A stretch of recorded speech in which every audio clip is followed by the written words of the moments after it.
Hello. I'm not really all too sure how to begin this video, as I'm writing and editing this intro after the rest of the video is already finished. I will say that if you're looking into a super duper in-depth deep dive into the characters alongside a full-scale analysis of every secret in this game, please don't. This video is more like a document of my experience to show myself and my friends on a game I played and really enjoyed.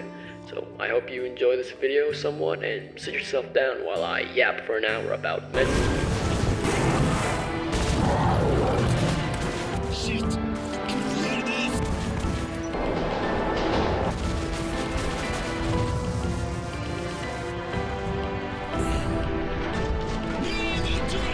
If not answer, then you have to go through the Reds, the Nazis.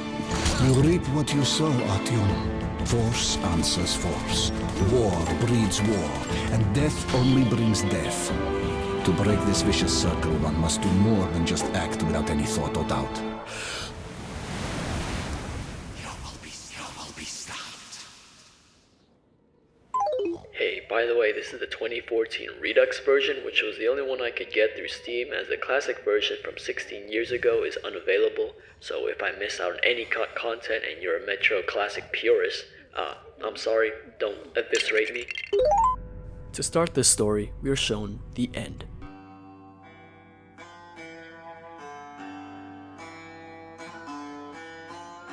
We climb up this rinky-dink ladder with a man named Miller. Now, how do we know his name's Miller? We're told via the entry message. Throughout the game, our main character, a Russian fella named Artyom, will give his thoughts on the current situation during the loading bits in between sections of this game. This will be the only time we'll hear Artyom speak, for in-game, he is a voiceless protagonist. As we reach the top of the ladder, we are shown the basics of this game, as we find out the things we can interact with and loot.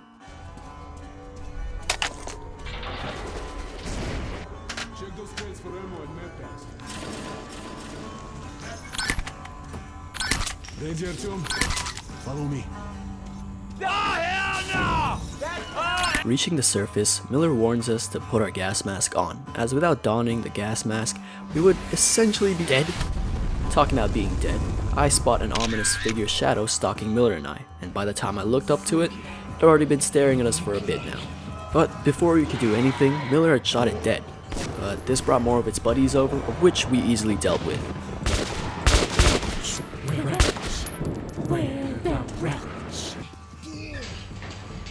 Entering the outside, a terrible mixture of a snowstorm and a thunderstorm opposes us. It doesn't help that the sun bleeds a red hue like it's a Terraria blood moon, further creating the dark and gritty atmosphere of the nuclear winter Moscow. Miller radios in on a guy named Omen. He'll be important later. We are given the context to our visit to the surface, as our mission is to reach that tower in the distance. But why? That too will be important later. A Mad Max-like vehicle nearly splatters Artyom, but thankfully, Miller saves us in time. Could you imagine living in a universe like Metro and dying to vehicular manslaughter? That'd be crazy. Imagine if the game just ended like right there. Soldiers exit the vehicle here to aid our mission, but this false sense of security doesn't last long, as we are surrounded by several mutant creatures. Anyways, we are meant to lose here, as we are down by one of these New Yorkin rats and swiftly executed by one of those flying beasts, to which the remaining soldiers called demons.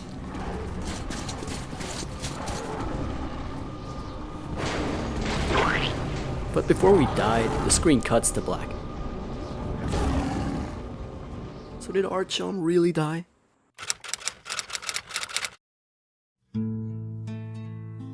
Anyways, that flying bear had hit us so hard, we got blasted back into last week.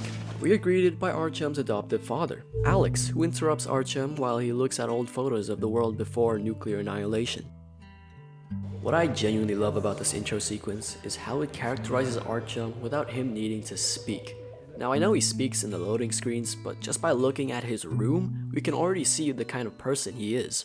Photos of the old world cover part of his walls and lay stacked on top of this radio on the floor. When it's turned on, it's just static.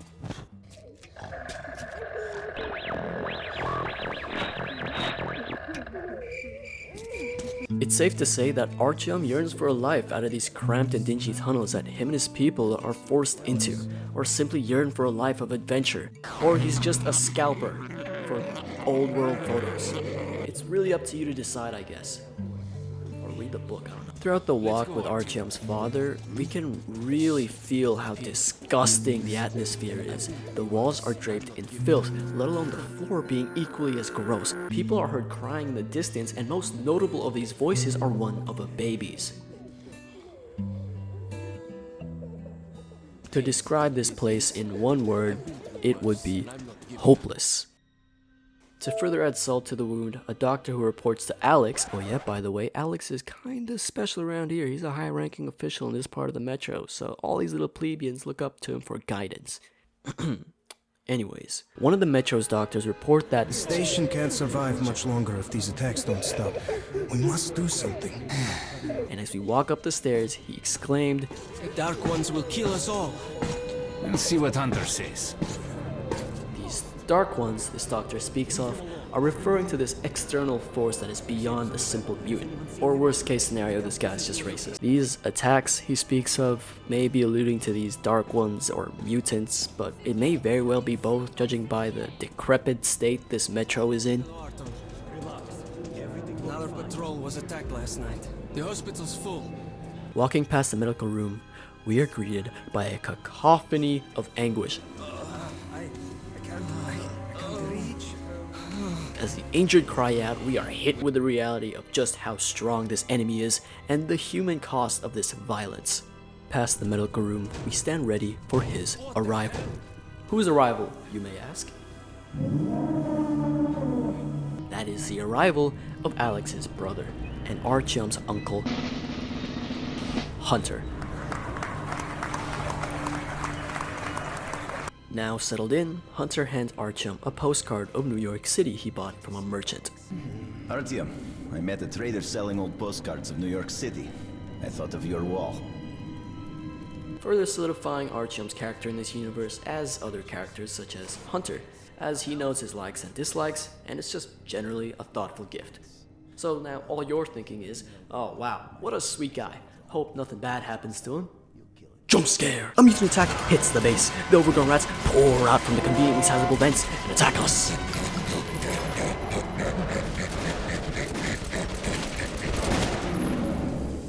Artyom, are you alright? Of course. He's a dead-eye shot, this one. After fending off the mutant attack, we are given some breathing time where Alex and Hunter air out their frustrations to each other. No Dark Just Ones listen. here. That's their weapon. That's what made the Nosalises run through the tunnels like rats. The Dark Ones are not simple mutants. They're Homo Novus, the next step in evolution. You've heard about survival of the fittest? Guess what? We lost. What's happened to you, Alex? You can go like lambs to the slaughter. I'll hang on to whatever life I got with teeth and claws. And I'll take more than a few of your Homo Novus with me to hell. You think you're some old movie cowboy? Have a look, Hunter. 10 soldiers trained in combat. Their bodies broken, their minds gone. Dark Ones! They destroyed the outer guard post! While Alex is the doomer of the two, Hunter remains strong with his will to fight against this ever-looming threat of the Dark Ones. But before we can further explore their outlooks and personalities, we are interrupted by the exact topic they were arguing about. Now, at the site of the attack, what the fuck? Now, at the site of the attack, the damage had already been done, and Hunter leaves to recon the situation, relaying Artyom these words. Listen carefully, Artyom. If I'm not back here by morning, you must get to police station and find a man named Miller. Tell him what's happened to me, what's stirring in the northern tunnels. Show this to Miller so he knows I've sent you. I trust everything to you, Artyom. Don't let me down.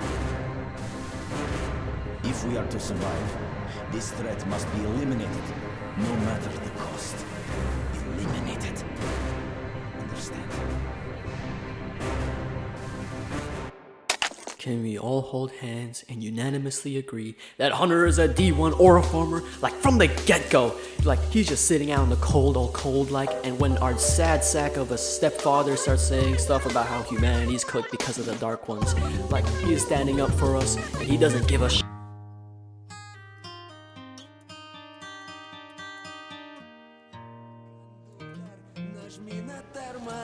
Finally! Taking your time as usual, huh? Alright, grab your gear, go to the platform, they're waiting for us. I'll meet you there. Hey, Artyom, don't forget anything, huh? I guess it's safe to assume that Hunter didn't make it back. As we can already see, Artyom has a way out of his home station to go and complete Hunter's goal, the total evisceration of the alien threat. How about... Go find the keys. You know I can't get up. Look who's talking about dirt. Walking. Given the option, we are able to talk with Alex, where he gives context as to why Artyom is prepping to leave. In this conversation, we understand that Artyom will be setting off to a nearby station named Riga, of which our station has made an alliance with, as we will be tasked with protecting a cargo shipment. But before we all set off on this journey, Alex has something to say to Artyom before going. Artyom, one thing before you go. I can see that you look up to Hunter, but a ranger's life is different than ours. They are reckless, even violent by nature. There's nothing to be gained by playing the hero, so stay clear of trouble. See the caravan to its destination and come home as soon as possible. Goodbye, my boy. Little does Alex know, Artyom's mind is already set. You know, this is pretty sad from Alex's perspective. He obviously doesn't want his son being harmed following the path of a ranger, a path that his brother has gone and he's MIA. It's just sad to see this almost plea for Artyom to come back, as I like to think that Alex has his suspicions on Artyom's motives on leaving, but he's just powerless to stop him from making his own decisions. The thing I really appreciate about this segment is that it's totally optional, like you can just choose to be a bum and leave without saying goodbye.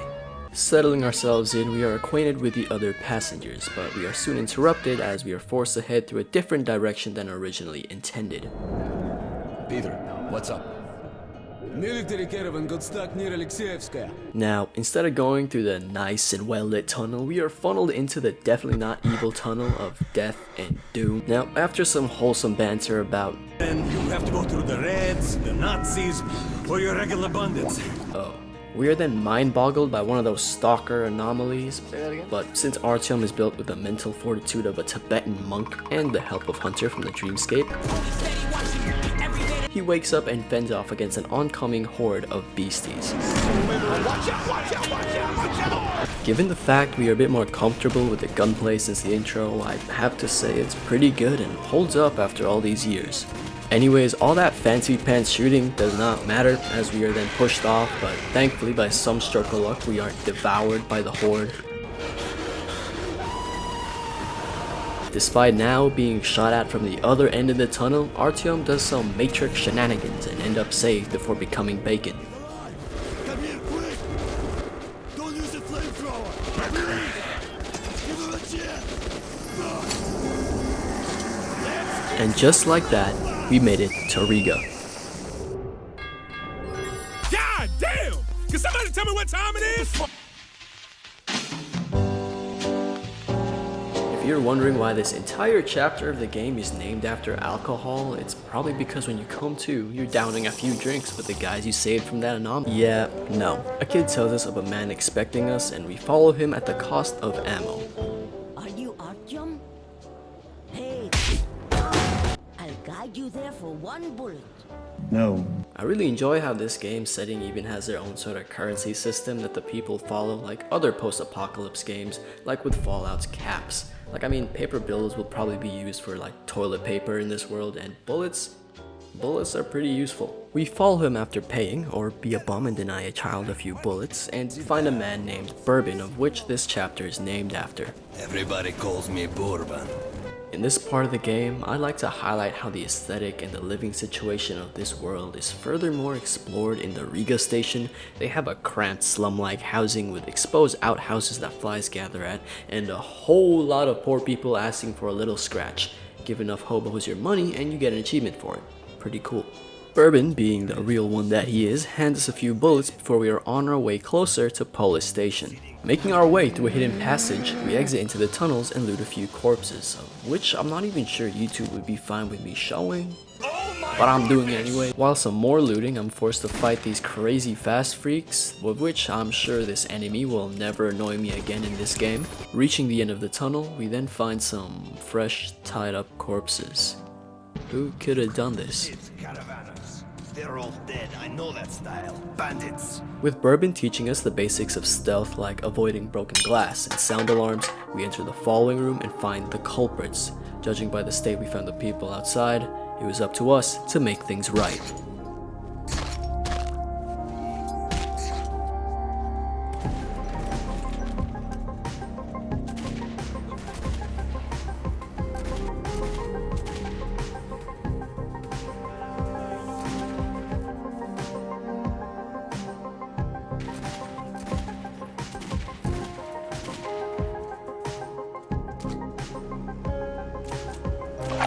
This first human versus human encounter that Artyom and the player gets into was just really cool and showed how this game holds up after all this time.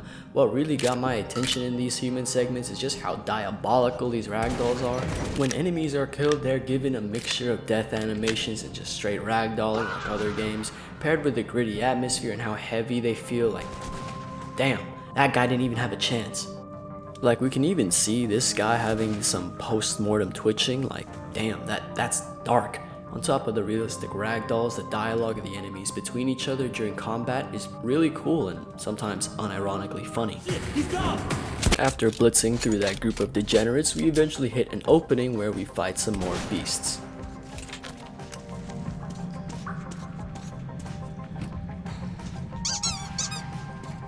Cute. After hiding from a military patrol of which Bourbon believed to be hunting the bandits we just wiped off the face of the planet, bye bandits, we are faced with more Nasalis.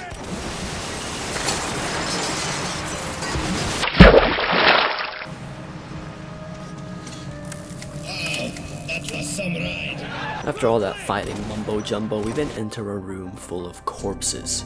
Just by observing this place, you could just tell the room chakras were all unaligned and the negative energy was pungent. As we instantly begin mass grave robbing, we are hit with a flashbang. 30 seconds! What the? Bourbon is in need of help as his mental fortitude is clearly not as strong as Artyom's. In the final dream sequence, we are given the option to pull into the evil looking gateway or to the bright blue light of which Bourbon is waiting for us.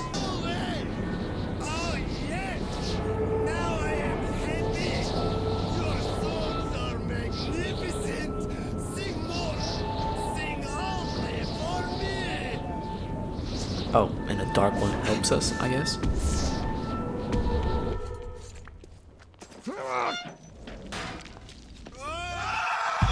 Clearly our minds being invaded wasn't boding well for Bourbon. After some light looting, we make it to the metro that Bourbon was leading us, but the inhabitants weren't too quick to let us in, so we had to fend off against more Nasalis. And whew, god damn. Now that the fight's over, we make our way into the flashlights and into the safety of the market. Bourbon heads on over to a local and strikes a deal with him. After gathering some supplies and meeting up with Bourbon once more, we are then shown the door thanks to Bourbon's negotiation skills and naturally high charisma. Before we go, I know I've been singing this game's praises as if I'm in their choir, but the market is really cool. The market really is just a resting point for the player to stock up as it, like, you know, it's a market, but seeing other stuff that people are selling here are also cool. Look at that. It's a pig. They're gonna eat that. Take a shot every time I say the word cool in this video. I assure you, you're gonna die. As those doors open, our breath becomes visible as the frost invades the air. A derelict staircase is what greets us on the other side, and going up leads us into the ruins of Moscow. At the top of the steps, we find a dead stalker. These people abandon the misery in the metro for the suffering on the surface, but these stalkers leave little hideouts for themselves in the surface, so scouring the area after a cheap jump scare that I did not get scared at, we loot the stalker hideout and exit the building where we are faced with... We've got to reach the air shaft, which we'll use to get to Dry Station. Then we go our separate ways, and you'll get my AK like I promised.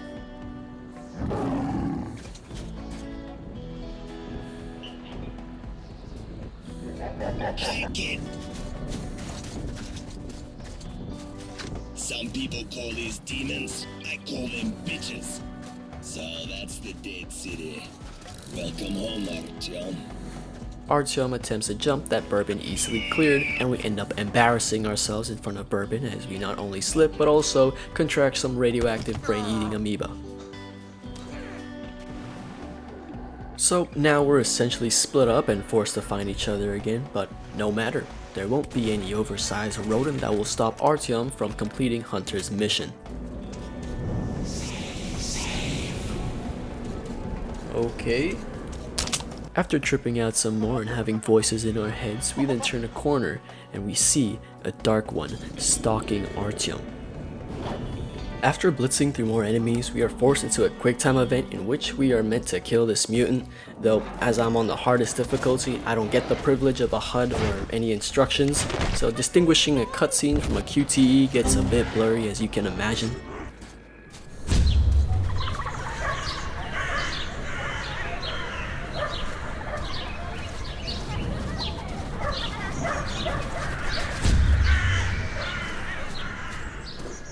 What?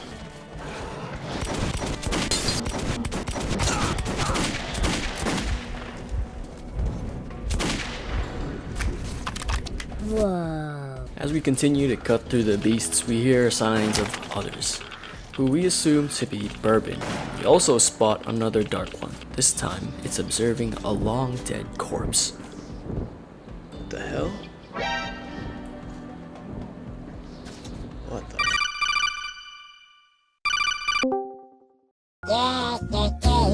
Crossing an unassuming corner, we are confronted with a devastating sight after we take out the monster that guarded the area. 3 monster babies are now left alone, their mother's corpse strewn on the floor alongside the human corpses that fed her children. Well, I can't really risk having them eat me in the future or any innocence from my metro, so I finally meet up with Bourbon again in the exact same spot that Dark One was looking down on that body. You scared the shit out of me. We're almost there. Just one courtyard left. We couldn't celebrate this reunion too quickly because a horde was upon us, and on top of that, demons swept at us from above.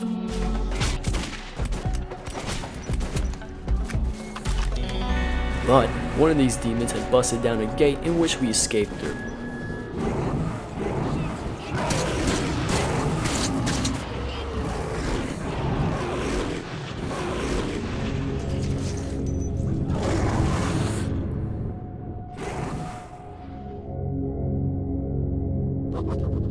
As we went underground, it struck me that my city was now a foreign and hostile place.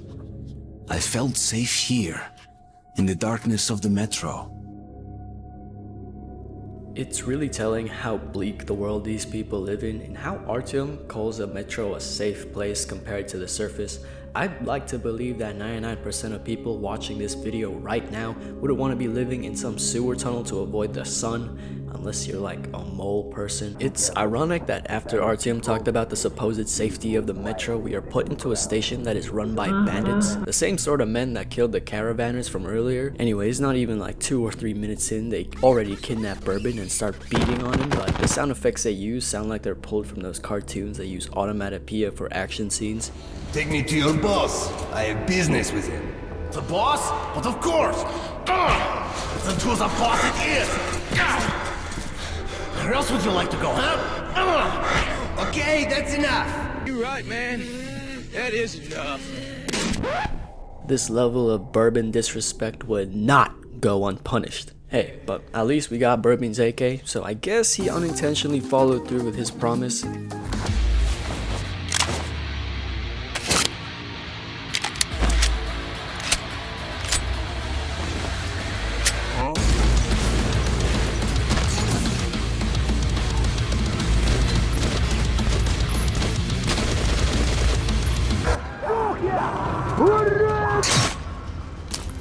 So, whoa.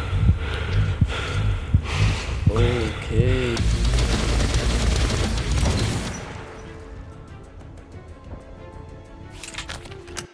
Apparently, these goons did not hear us eviscerating their companions. This mistake of having soundproof walls will cost these bandits gravely.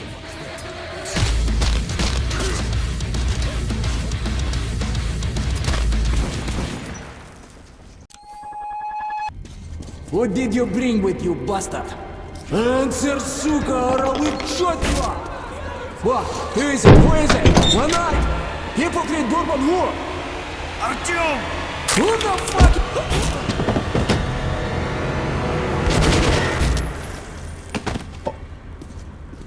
What the hell? Bourbon is dead.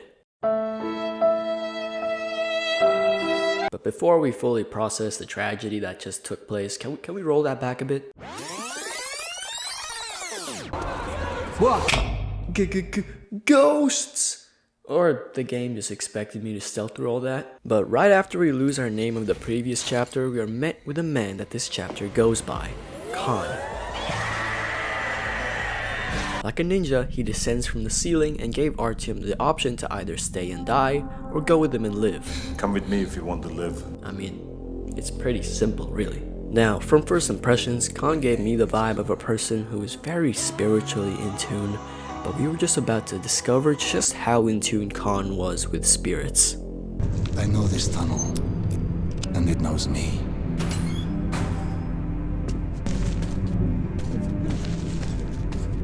Freeze, and look forward.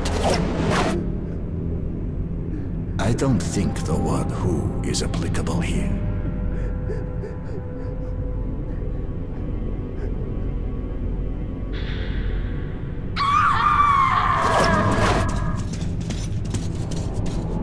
Move aside, Artyom.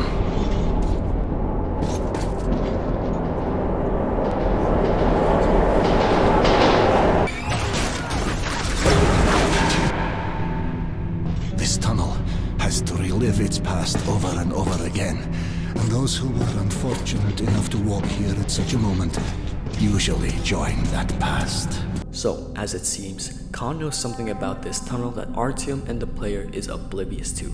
Something darker had happened here and had trapped these souls forever repeating. But how does Khan have all this knowledge? We don't need to wait long for a semi-answer. Further into the tunnel, we come across the remnants of soldiers guarding their posts. We further see how Khan has a connection to these spirits. Follow me, but remain at my back. Lapio asterium alum ram om alum ram on custom lapio asterium mantum. I was with them when they died. Only I survived. Now we can somewhat understand how Khan has a strong link with the ghosts in this tunnel, but how did he even learn this power? Like, I know, but I do know the latest Metro game, which is a VR exclusive, has you playing as him, and the books exist too, so you have that option. Anyways, I forgot to say that Khan was taking us to a place called Cursed Station, as during his introduction he tells us that he was going there, but I kinda glossed over that due to me being a loot goblin. I'm going back to Cursed. Khan and I are subjected to a really suspenseful build-up to an Osalis attack, and the way they did it was pretty intense, with us being taken off guard by a rat pushing stuff off over a table, to a mysterious growling noise on the opposite side of a steel door,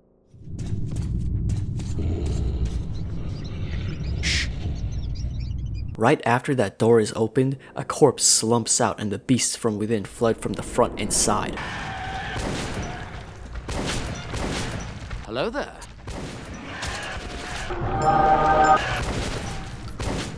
Nothing much here really pushes the narrative, but I just wanted to bring it up because I thought it was very cinematic, so just wanted to tell you because I thought it was cool. What else was cool was how Khan's pure aura had intimidated one of those anomalies that had previously knocked out Artyom. Fuck this shit, I'm out. And after that, nearly being eaten by hordes of Osalis, but an anomaly came to save us and Khan just walked away from the carnage and violence behind him, which was a really cool visual for his character.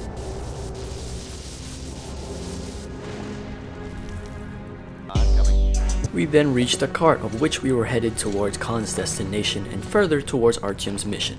On the ride, Khan would then give the player and Artyom words of wisdom while breaking the game while he's at it. He is truly an overpowered character. Do you really suppose that Polis will help you? Or is there simply nothing else left to believe? You don't have to answer. Arriving at Cursed Station, we agreed Arriving at Cursed Station, we are greeted with the remaining humans who are fending off against the onslaught of mutants. We are tasked with the important mission of stopping the monsters. Since the original squad that went in to blow up their entrances had become lunch, it was up to us to finish their job.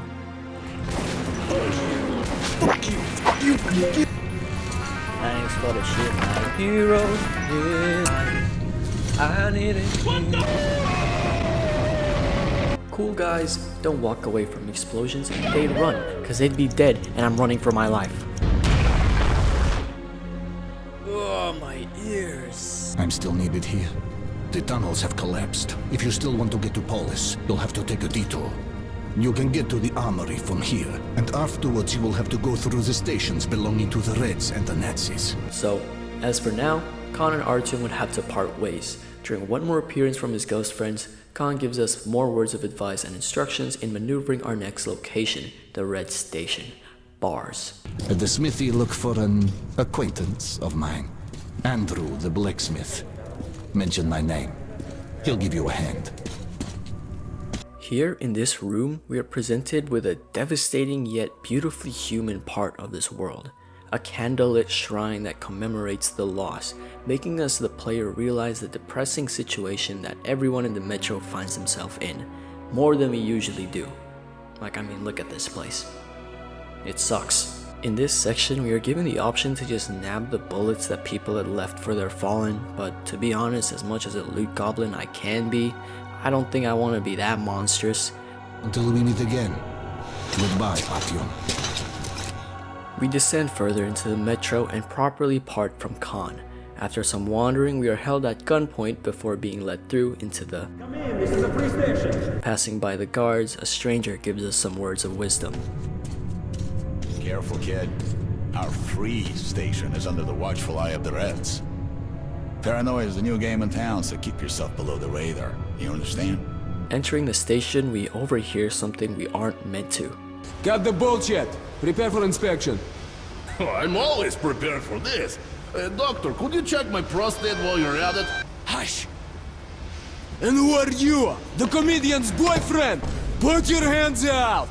You're under arrest.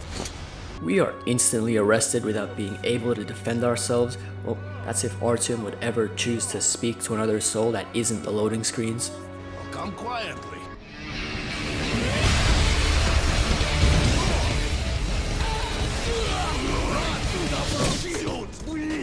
I'm gonna kill him! Go! Let's get them! Come on, follow me!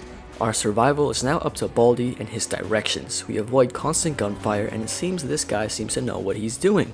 I should hope nothing befalls this character.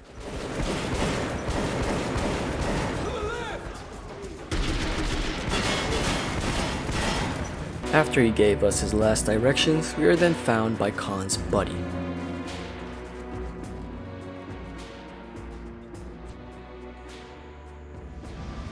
But the only way goes through a goddamn battlefield. The front line between the Reich and the Reds. You'll need a disguise. Take these overalls, put them over your clothes. The Reds are rounding up the volunteers to storm the Nazi fortifications. They're about to send a train full of new recruits straight into the fire. But you will be riding the train unannounced. Your seat won't be first class, but you don't have to pay the fare with your own blood either. Now suited in a communist disguise, we walk the hallways of the Red Station. Suspicion of spies and the pressure of the war against the Nazis laid heavy in the air, as we can overhear some officials discussing the subject. So the guy at the entrance wasn't exaggerating at all. Those tunnels could be sneaking down to attack us from above. And all the while, their spies soften us up for their invasion. Very well. Now, fully armed, we are tucked under a trolley full of communist soldiers, as in order to progress our mission, we will be forced to fight through the front lines of the Fourth Reich and the communists.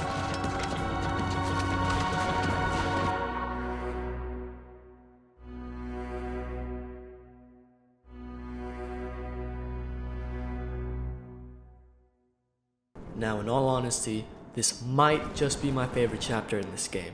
That would be because of the amount of human enemies we get to fight and the conditions we get to fight in. You'll see soon enough. By lurking backwards towards where we fell from, we can spot two commies, and by dispatching them, looting their surroundings, we find ourselves night vision. Leave me alone! kept you waiting. Clap of my ass cheeks. I probably should have mentioned this sooner, but when you're stealthing in this game and you're about to be spotted, there's no annoying eyeball thing to show up and baby you that there's an enemy that's about to see you, but instead in its place is a horrorizer sound effect, and either the LED on your watch glowing, or when in night vision mode the light bulb icon being shown to tell you that, hey, you're visible, get out of sight now.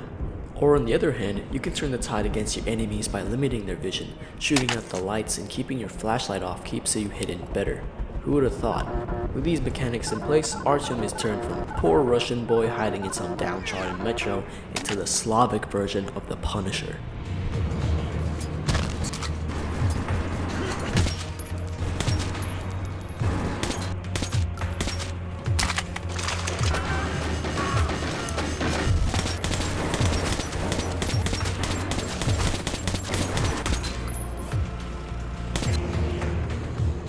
How are you sleeping through all of that? Oh wait, you're not sleeping. But on the AI part, I mean, come on guys. Are we seriously rushing the death pile of your own men? I'm like, throw a grenade or something. After clearing the commie side of the bridge, now we have to take care of them Nazis. I can make that jump. Hup.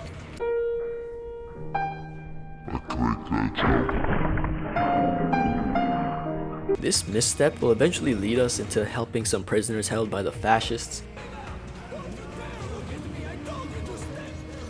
This was the first time I've ever found this. I'd always think that falling down would end up with me killed, but apparently not, so this little secret was much appreciated. And even better, down here there's a generator where you can flick off the power and leave the enemies totally blind to Artyom's inevitable wrath.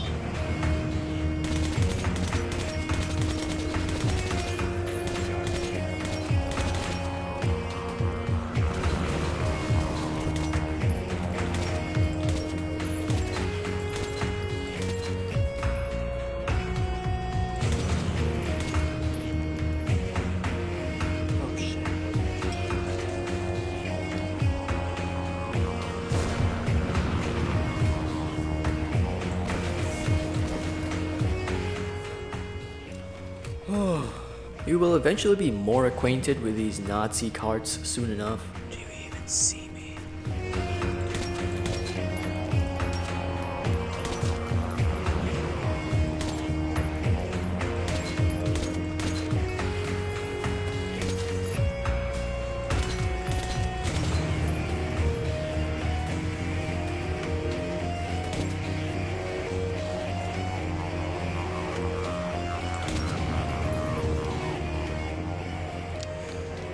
Ooh, just like that.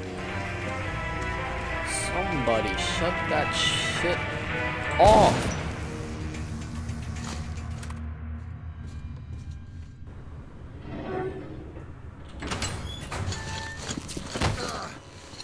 Uh-oh. My Artyom would have burnt these two goons into ash, but this step back was only temporary, as while the Nazis kept running their mouths. Alright, you Red Scout.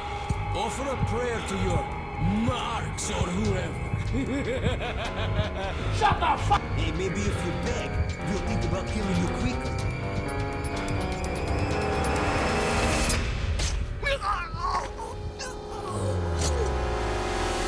These guys, they don't look like Nazis, and in one of their words, You don't look like a rat.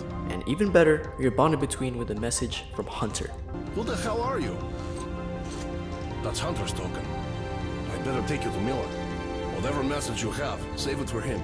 Our heroes' names are Pavel and Ullman. Walking to see where they came, Ullman tells Pavel that he'll complete the mission, whatever that means, and to see us at the Black Station where we will reunite with Ullman.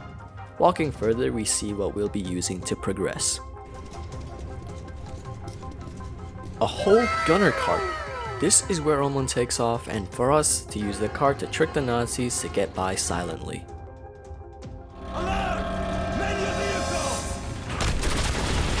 Yeah, no, they found out like instantly. We are now put on a literal on-the-rails type of mission. As the Nazis throw their forces at us, Pavel acts as our lookout, calling out the bad guys we need to take care of.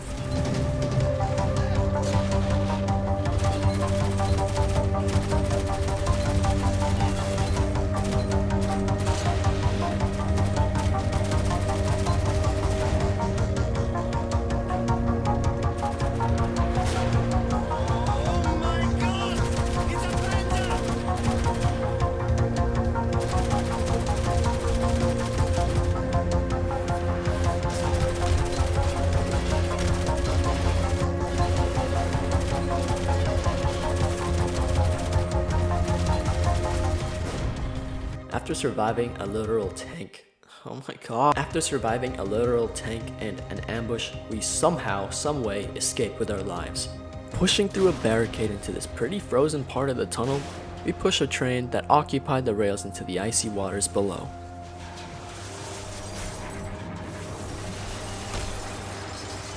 Wow.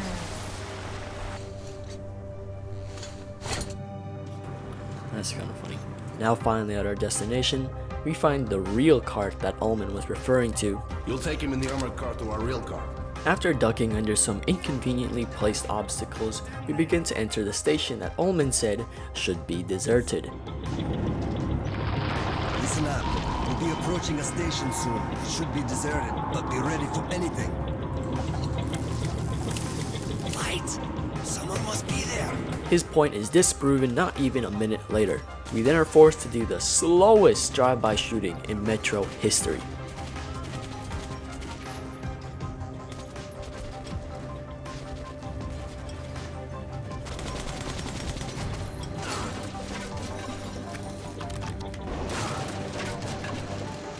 After a Nazi blockade derailed us deeper into the tunnels, we eventually reach Depot. The depot! I've heard so much about it. So that's what it looks like. The peace and quiet is then cut by the screaming metal as the cart pushes next to a fallen train. The shriek of something else emanates from the darkness, hitting us like a fist. The solace begin raining down on us, this time accompanied by the screeching monsters. The cart is damaged and slowed, mirroring the state that Artyom and Pavel is in after pushing through the Nazi-occupied stations, but through sheer determination, we are forced to prevail. As much as I enjoyed fighting the human enemies in this segment, the mutants here was pretty fun as well, having the player keep flipping around and shooting like some 360 version of whack-a-mole with a gun. The introduction to the new enemy type here was really cool to see, as so far all of these mutants have been close-up combatants, so having this new enemy type that throws their voices at you from a distance, it forces the player to keep a close eye on what type of beast sticks their rotten faces out of the cart windows. So yeah, it's cool. But despite this trip going swimmingly so far, it was all about to change. Oh hell no.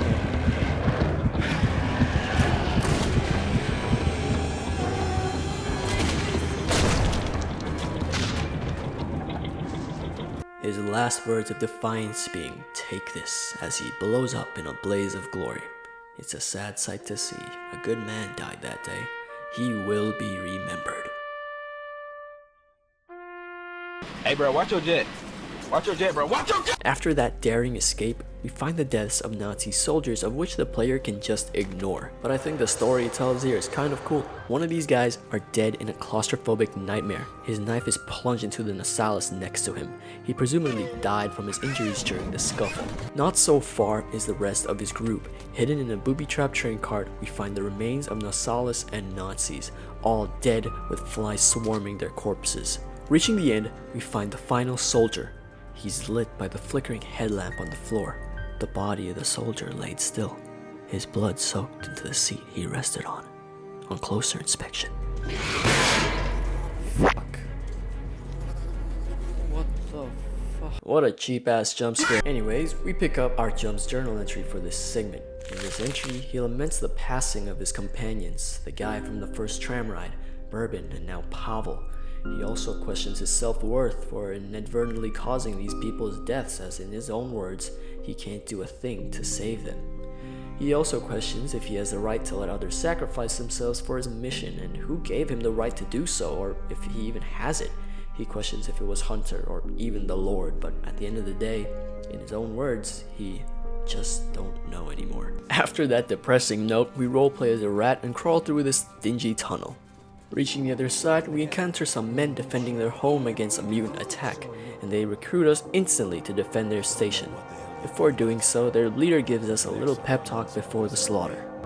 Friends, we have to hold off the enemy for a few minutes more. I won't lie to you, this will be a nasty fight. But think of your loved ones back in the station. Any beast that gets through our line will show them no mercy. So lock and load, and let's teach these freaks how real men fight. Wow, what a great pep talk. I'm sure we will take on any threat that comes our way next. No, that's not even fair.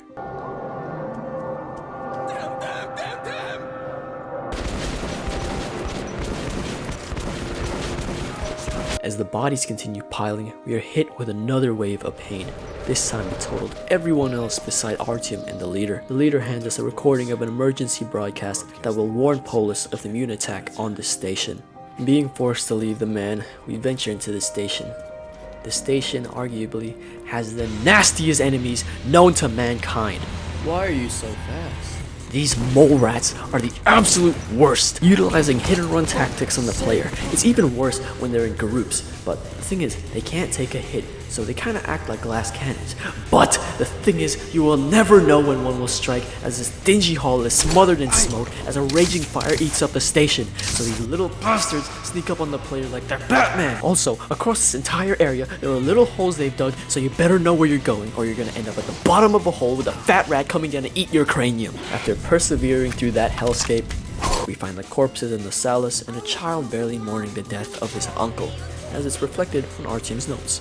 Now equipped with a yapping child and our soldiers, the control for looking around feels like we're on ice, and god damn it, there's more of them! After reaching a room with an open ceiling, the child has something interesting to say. What's that up there? Wait, Uncle showed me a picture once. The sky. That's the sky, isn't it? It's like a painted ceiling. I'll be famous. I saw the sky. It's just really sick and sad world building to have this child react in this way. His version of normality and life is reflected in his reactions, like his reactions to things as mundane as the sky, to things as devastating as the death of a family member, are just really interesting to see. We reunite the child with his mother, the mom giving us an option to take their ammo or refuse, but being the kind-hearted soul that Artyom is, he of course takes it. Nah, just kidding. They probably need it more than Artyom, who at this point has racked up an insane kill count. After some walking, we find the remains of the survivors. They're all hiding out next to this tunnel entrance. After buying some goods, we exit through the gate and back up into the ruins of Moscow. Emerging from the underground, we are welcomed with Nazis.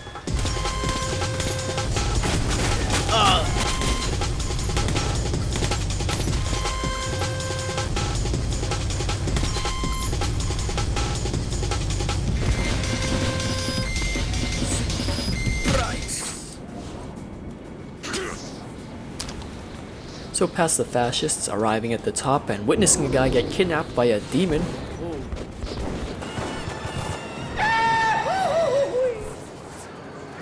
we scurry backwards and send the message to Polis that the previous station is absolutely cooked. Remember when I said one of my favorite parts of this game was when we were fighting through the war-torn tunnels?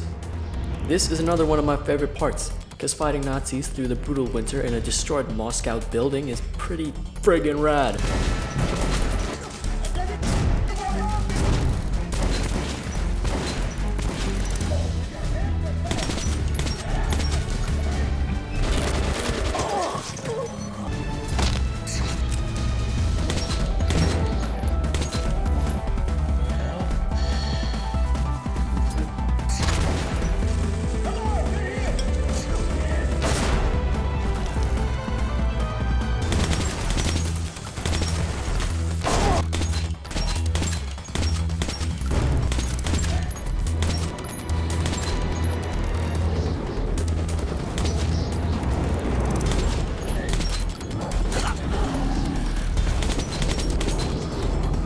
After pushing through the Nazis and mutants of the surface, we return back to the metro. Not even 5 seconds in, we are held at gunpoint by a Nazi. Before the situation can escalate any further, Surrender and you won't get hurt. I swear. Now that we've finally met up with Ullman, that means we've finally arrived at Black Station. Sneaking our way through, we overhear a conversation between two soldiers. How's your family? They miss their father. Yours? I don't know. I haven't seen them for weeks. And now we're stuck here. Yeah. Who needs all that? Uh-huh. And who is gonna feed your children, huh? Sturbenführer, perhaps? What the life? Maybe get their families and go to Ganza? You know what happened to those who tried. Bastards. You know, through all the violence that I've made Artyom commit, it's so easy to forget that these people are, well, still people with families and lives to go back to. It's just a genuinely bleak situation.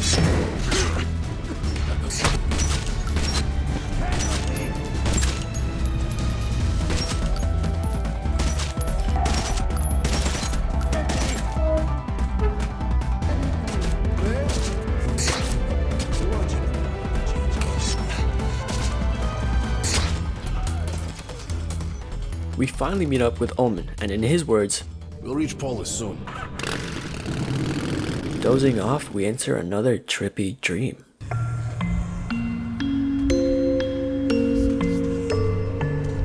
Even children hate like their parents.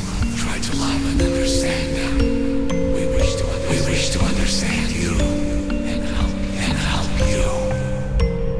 What is he doing? We want out. We want peace.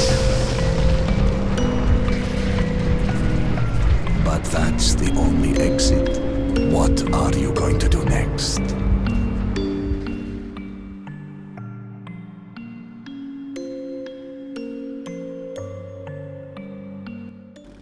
After those ominous words from Khan's disembodied voice, we awake to night vision goggles and lasers pointed at us. After Omen uses his natural wit, we finally make it into Polis.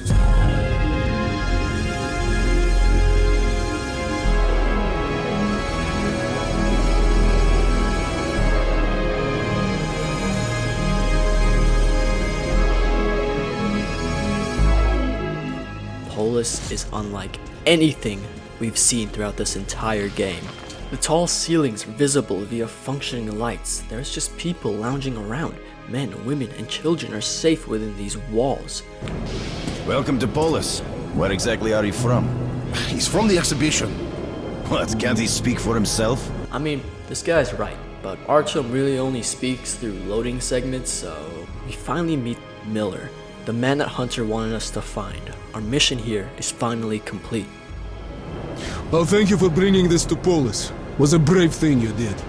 I'll call an emergency session. When they summon you, you'll report the situation. After discussing the situation to Miller and making our way to the council chamber, we are further exposed to the wealth and different society of Polis. Anyways, we continue to the meeting and the outcome was not what we wanted. I'll just let Miller explain.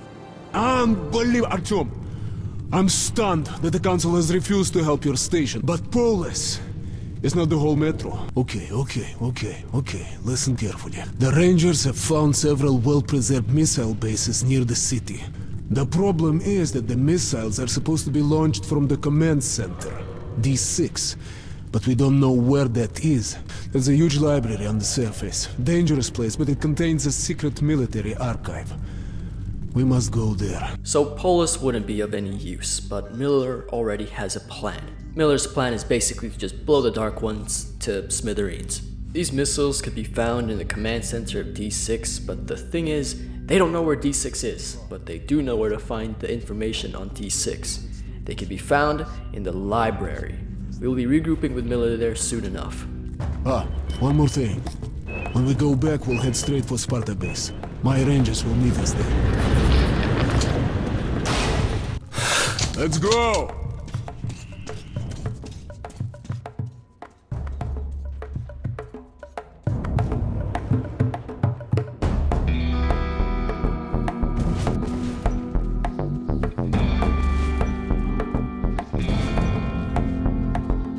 Finally, at the library's entrance, we make our stand against the mutants.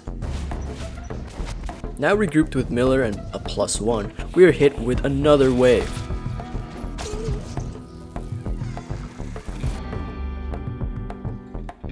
After the +1 nearly dies but saves himself by doing a cool roll. We are forced to find a way to save the two from the demon by running through these mutant plants that will slap you if you're in its vicinity, and open a door at the end for Miller and the other to get on by. After saving our buddies, one cheap jump scare, and a nice homage to their inspirations, we then are forced to solve this puzzle by shooting down a chandelier to destroy the door our companions are stuck behind. I'm not even sure myself if I would call this a puzzle, but you can imagine the first time me playing this I got kind of frustrated because I never looked up and there was no HUD or thing to tell me to look up. So 1 star, this game sucks ass. Entering the main room, what was that? Listen, Artyom, librarians are some of the most dangerous creatures out here. If you meet one, or two, God forbid, don't fight it. So after that ominous warning from Miller, the group are attacked by a demon. We are forced to go alone as Miller has to take care of his buddy and bring him back to safety. So now it's up to Artyom to find D6's location. Now in the depository of the library, we refer back to Miller's words of advice as we are faced with a librarian. Don't fight.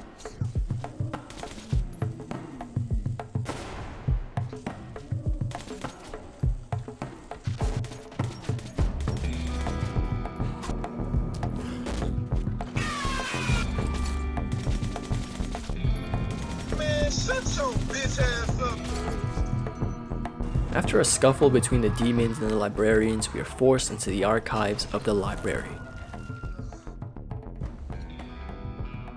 This part of the library was something I could not wait to leave. It's claustrophobic like previous shows we've been in, but instead of some weakling mutant slug or human enemy, it is instead of the literal Hulk chasing us down.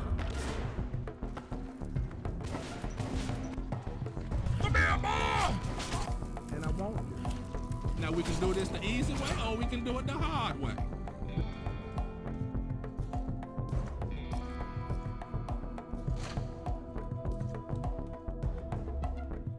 After finding the D6 files in the D6 drawer, you'd think that Artyom would at least look through the D6 drawer first.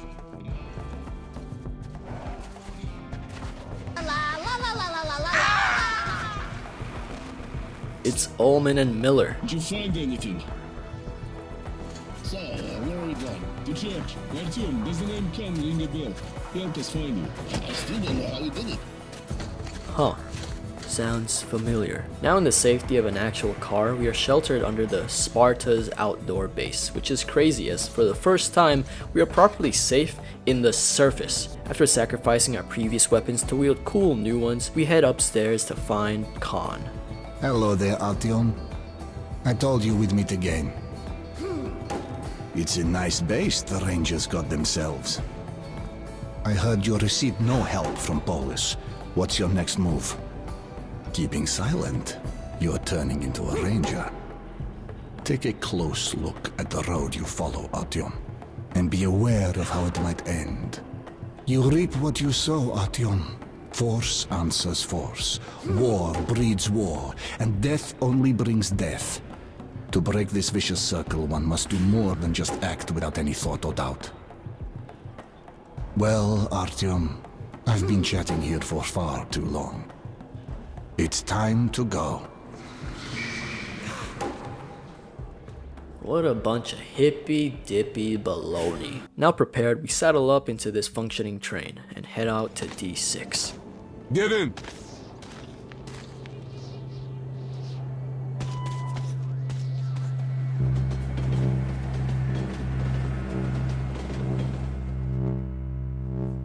After peacefully sitting around and waiting to reach our location, apparently Artyom's psychic immune system is insanely fragile right now and we end up tripping out again.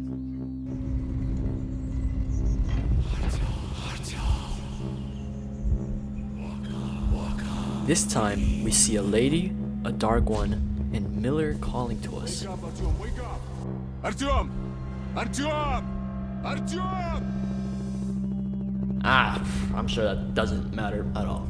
Faced with a locked door, some of the crew try to open it as we are met with a mutant threat.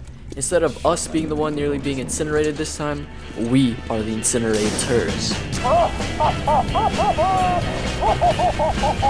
Now closer to our objective, we are forced to push through more Nassalis as they pull through the vents in the walls, mirroring where this journey began.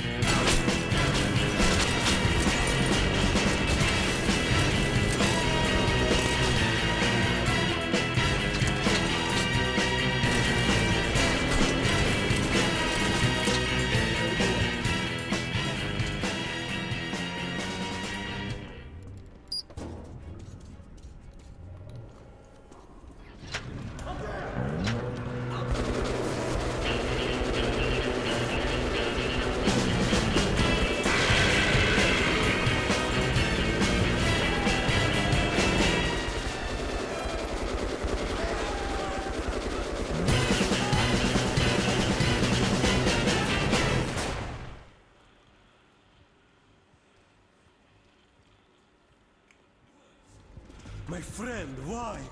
With Boris dead and everyone mourning, I did the one thing I only could, charge my flashlight. Now at this point I've started to run low on munitions. This forced me to start using my throwables. Now met with another broken door, we are forced to crawl through the other side, nearly getting chopped in half. Though we seem to be safe, scuttering echoes in the halls as an arachnid-like creature hurried into a crevice in the wall.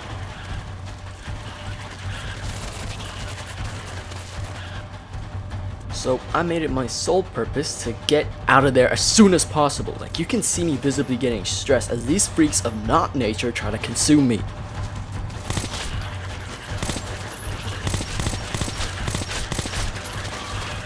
Finally, we meet back with the others, but they're missing another soldier. But before we can process that, We lost them. Fuck!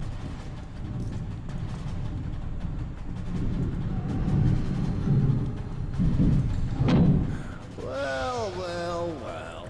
an automatic train has come to save us from the arachnophobic horrors of this segment. This train would finally lead us to T6. It says here on the top there's an air filtering system for emergencies. These systems were built to last, so there's a good chance it still works.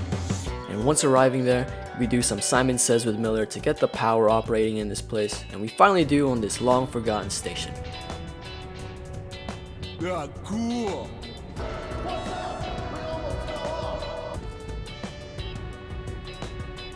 Using a rail-guided cart, we break our way into the D6 missile room. Here's one. Now I'll get all the info. What the hell? What happened? Battery backup depleted.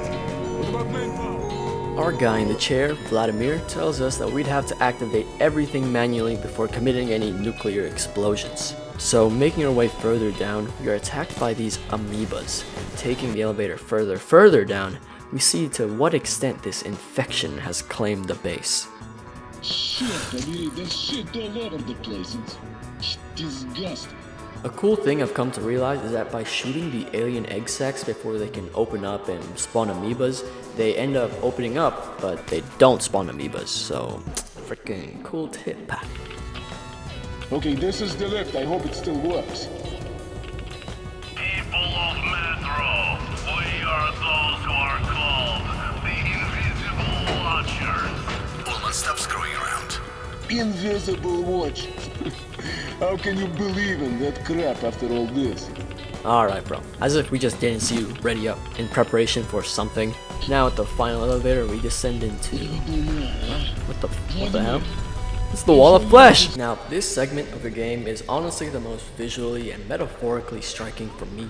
The nuclear consequences of the war have now physically manifested into its environment, like some Slavic version of Godzilla. If Godzilla was a big organic mass tied to the bottom of a Russian nuclear facility.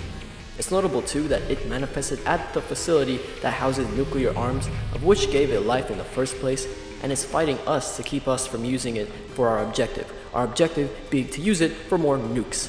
It's like the Lorax if it was irradiated into a weird flesh puddle. The moist air being seen as water droplets on our gas mask is a really neat indicator of just how hot it would be standing next to a living irradiated room-sized organism. Now at the control room, we properly get a view of the life form. Its flesh mounds and veins pulsate as it's wrapped around the energy rods we need to get the power back on.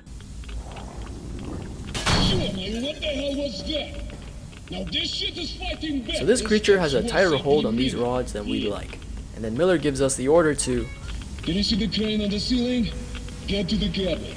It's a backup activation system with a capture mechanism which will help us lift the rods. So it's now up to us to manually move these rods into place. Attention, road removal in progress. Contact zone reached. So as you can see, I'm having a bit more issues than I'd like to admit in this little mini game segment, but hey, we lived, okay? In an elevator ride back up, we bear witness to the sheer military strength we now hold, Miller giving us a hopeful speech about the future. Look at them. Our heritage. Our future. How much power is here. With all of this we'll rule the earth once more. We won't have to live like rats. Yes, with sword and fire, we'll win back the sky and the sun. We'll climb out of the dirt.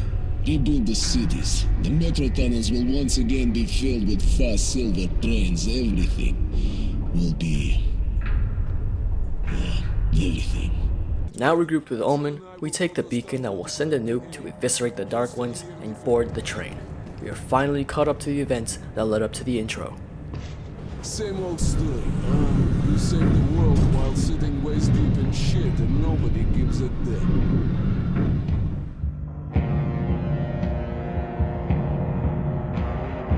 This was it. We were so close to our objective. All we needed to do was reach the top of that tower. But hundreds of mutants stand against us. But it will not be enough.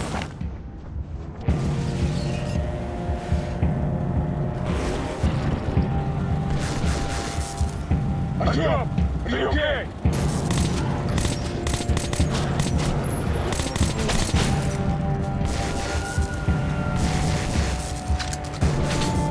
Come on, let's do it!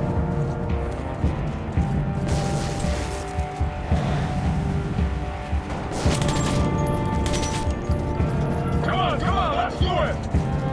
We are invisible. And we taste like shit.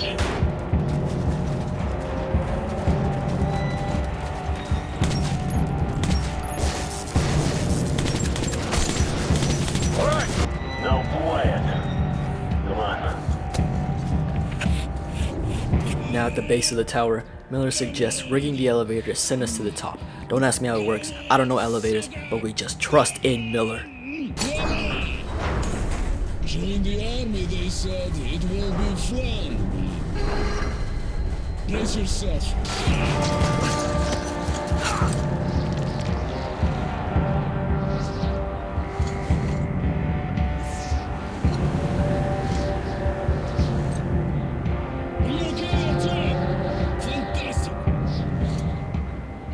We aren't given any cooldown time, we were instantly attacked by demons, and when it seemed like we had some time to rest,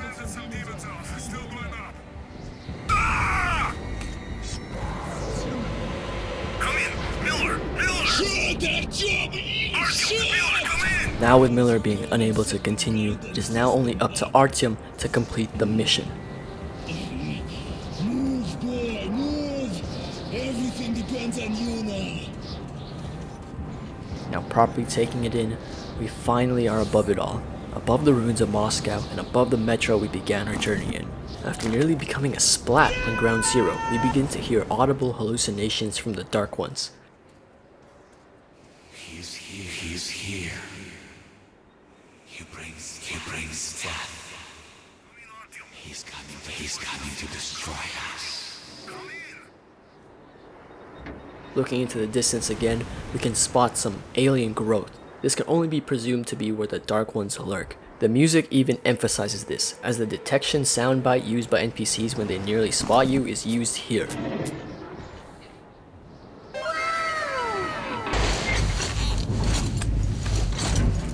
After After dancing with death once again, we are hit with another mental breach as the Dark One spouts some ominous nonsense like setting up the guided missile laser. We are hit with a final and strongest hallucination.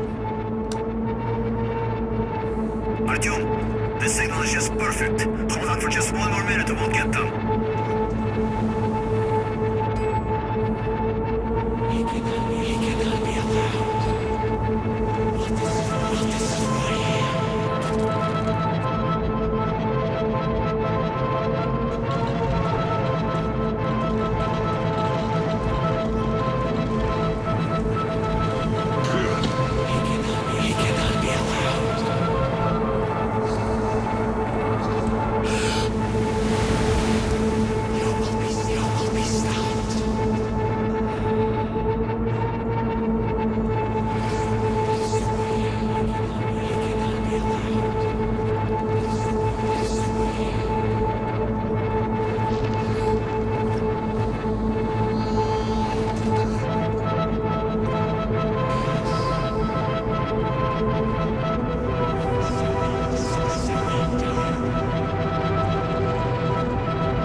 Eventually, Artyom's legs collapse as he stumbles onto the floor. Looking up, the visage of Hunter hands us a revolver and says, If it's hostile, you kill it. Artyom, one thing before you go. I can see that you look up to Hunter, but a ranger's life is different than ours. They are reckless, even violent by nature. There's nothing to be gained by playing the hero, so stay clear of trouble. See the caravan to its destination and come home as soon as possible. Goodbye, my boy. The devil knows what's happening out there, beyond your perimeter. I trust everything to you, Artyom. Don't let me down. If we are to survive, this threat must be eliminated, no matter the cost. Eliminated. I heard you received no help from Polis. What's your next move? And be aware of how it might end. You reap what you sow, Artyom. Force answers force. War breeds war, and death only brings death. To break this vicious circle, one must do more than just act without any thought or doubt. Well, Artyom, I've been chatting here for far too long. It's time to go.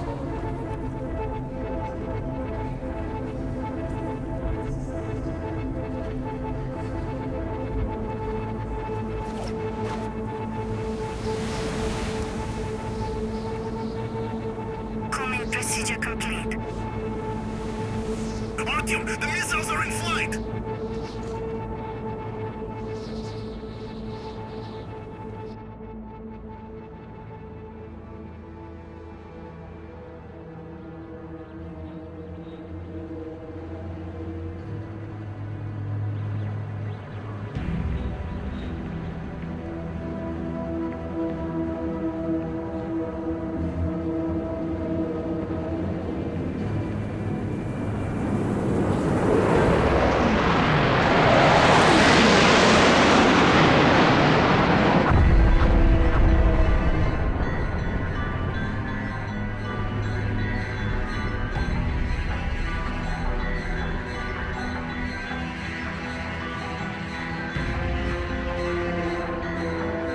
A wise man once said, "He who leads a war for the love of his fellow men will defeat his enemies." I led my war protecting my family and friends, protecting my home, the metro. We had won. But to this day, I wonder, when we burned the Dark Ones from the face of the earth, was something lost as well? Alternatively, you could have not shot the Dark One dead, fully letting Khan's word take hold and spare the beings that actively threaten Artyom and his people's existence. And besides, Artyom canonically blasted these things back to hell. I insinuate here that the Dark Ones are malicious, which is completely wrong, by the way. If you didn't get it till now, it's because of their mutation of telepathy and stuff kinda drive people mad. If not killing them completely, it's not because they're doing it on purpose and want to murder all of humanity, but more in an attempt to communicate peacefully. I don't know why I was yapping on some bullshit here. just whatever. Now, I spent this entire video singing this game's praises, but do I have anything semi-negative to say? I do believe that enemy AI for humans can do some work, like not realizing where the enemy is camping and just getting yourselves killed was kinda stupid, and most notable at the war chapter where you just fight a bunch of human enemies. Sometimes my game would do weird bugs and visuals like this, but if I found any more weird occurrences, I'll play it on screen now. I bring this up because of how immersion breaking it is to have moments like these in your game that is meant to be super immersive, because this game is really good visually and brings you into the world. But I'm pretty sure these are just bugs, like one-off and 1 in a billion types, so hopefully it won't affect anyone else's playthrough if you decide to pick this game up. Oh, and I absolutely despise those small hit-and-running rats just because of how annoying they are to fight. Is it because I'm bad? I don't know, probably. I took so long making this video that the Metro guys, they're putting out another one. I mean, don't get me wrong, it looks great. Just like, damn. Like, damn.